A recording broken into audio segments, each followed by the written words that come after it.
5 عمل کر لے، ہر روزہ قبول ہوگا۔ بسم اللہ الرحمن الرحیم۔ السلام علیکم ورحمۃ اللہ وبرکاتہ۔ پیاری اسلامی بہنوں، رمضان آ گیا، رحمتوں کی بہار چھا گئی، لیکن کیا آپ کو یقین ہے کہ آپ کا روزہ قبول ہو رہا ہے؟ کہیں ایسا تو نہیں کہ آپ پورا دن بھوکے پیاسے رہ کر بھی اللہ کے ہاں کچھ نہ پا سکیں گے؟ کیا آپ جانتے ہیں 99% لوگ روزے میں ایسی خطرناک غلطیاں کرتے ہیں جو ان کے پورے رمضان کو برباد کر دیتی ہے۔ اگر آپ نے یہ 5 عمل نہ کیا تو ہو سکتا ہے کہ آپ کا روزہ صرف بھوک اور پیاس بن کر رہ جائے، آپ کے گناہ معاف نہ ہو، آپ کی عبادتیں رد کر دی جائیں، آپ کے رزق میں سے برکت اٹھا لی جائے اور رمضان کے بعد بھی آپ کی زندگی میں کوئی روشنی نہ آئے۔ یہ وہ مہینہ ہے جس میں گنہگاروں کے بھی گناہ بخش دیے جاتے ہیں، مگر افسوس کچھ لوگ ایسے ہوتے ہیں جو رمضان میں بھی اللہ کے غضب کو دعوت دیتے ہیں۔ کیا آپ بھی ان لوگوں میں شامل ہیں؟ اگر آپ چاہتے ہیں کہ قیامت کے دن آپ کی قبر میں روشنی ہو اور اللہ آپ کو دیکھ کر مسکرا دے تو یہ بیان مکمل توجہ کے ساتھ سن لیں، کیونکہ آج میں آپ لوگوں کو وہ 5 ایسے عمل بتانے والی ہوں جو ہر روزے دار کے لیے بہت زیادہ ضروری ہے۔ اگر آپ نے یہ عمل نہ کیے تو شاید رمضان کے بعد بھی آپ کے دل پر وہی سیاہی چھائی رہے گی جو آج بہت سے گنہگاروں کے دل پر پڑ چکی ہے۔ پیاری بہنوں، رمضان گزارنے کا اصل طریقہ کیا ہے؟ جیسے اس مہینے کو گزاریں، ہمارے روزے ہماری عبادت پر ہر ایک سانس پھر اللہ کے ہاں مقبول ہو جائے۔ میں آپ کو بعد میں بتاؤں گی کہ رمضان کیسے گزارنا ہے، مگر پہلے میں آپ کو یہ بتانا چاہتی ہوں کہ رمضان کیا ہے، اس کی فضیلت کیا ہے، رمضان کیوں آیا۔ یہ صرف بھوک پیاس کا نام نہیں جو کچھ، اور اس کے بعد میں آپ کو وہ 5 عمل بتاؤں گی جو اگر آپ نے کر لیے تو آپ کا ہر ایک روزہ اللہ کے ہاں مقبول ہو جاوے گا، اور اگر آپ نے نہیں کیے تو شاید قیامت کے دن آپ کو اپنے ہی عبادتوں پر افسوس ہوگا۔ آپ کے سجدے کی گرمی جو تھی وہ آپ کو جہنم کی آگ سے نہ بچا سکے گی۔ سب سے پہلے رمضان کیا ہے؟ پیاری اسلامی بہنوں، یہ وہ مہینہ ہے جس کے بارے میں اللہ تعالیٰ نے بہت سارے اجر فرمائے ہیں۔ رمضان وہ مہینہ ہے جس میں قرآن پاک نازل کیا گیا، جو لوگوں کے لیے ہدایت ہے اور جس میں ہدایت اور حق و باطل کا فرق واضح کرنے والی نشانیاں ہیں۔ یہ وہ مہینہ ہے جس کے بارے میں میرے نبی کریم صلی اللہ علیہ وسلم نے فرمایا، جس نے ایمان اور اخلاص کے ساتھ رمضان کے روزے رکھے اس کے سارے پچھلے گناہ معاف کر دیے جائیں گے۔ مگر سوال یہ ہے کہ ہمارے روزے واقعی قبول ہو رہے ہیں؟ کیا ہم واقعی رمضان کو اس طرح گزار رہے ہیں جس طرح اللہ ہمیں چاہتا ہے؟ ایک چھوٹی سی مگر گہری مثال ہے، سن لیں۔ کیا آپ نے کبھی دیکھا ہے کہ جب کوئی بادشاہ کسی کو اپنے دربار میں بلاتا ہے وہ شخص کیسے جاتا ہے؟ بہترین لباس پہنتا ہے، ادب کے ساتھ جاتا ہے اور اتنی عاجزی اختیار کرتا ہے کہ بادشاہ خوش ہو جائے۔ لیکن سوچو، اگر وہی شخص بادشاہ کے دربار میں آ کر کہے اور بے ادبی کرے، اس کے اصول توڑے، تو کیا بادشاہ اس سے خوش ہوگا؟ نہیں، بلکہ وہ اسے اپنے دربار سے باہر نکال پھینکے گا۔ اب ذرا سوچو، بادشاہ رمضان ہے، اس کا خاص دربار ہے، لیکن ہم اس میں کیسے داخل ہوتے ہیں؟ ہم اپنے گناہوں سمیت اپنی غفلت کے ساتھ، لاپرواہی کے ساتھ رمضان میں آتے ہیں اور سوچتے ہیں کہ ہمارا روزہ اللہ کے ہاں مقبول ہو جاوے گا، قبول ہو جاوے گا۔ کیا ایسا ممکن ہے؟ رمضان کی حقیقت وہ حقیقت ہے جو آپ نے کبھی نہیں سنی۔ وہ بتاتی ہوں میری پیاری بہنوں، یہ وہ مہینہ ہے جس میں آپ کی تقدیر لکھی جاتی ہے۔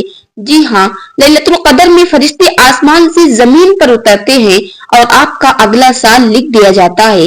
اس میں یہ بھی طے ہوتا ہے کہ آپ اگلے رمضان میں زندہ رہیں گے یا نہیں۔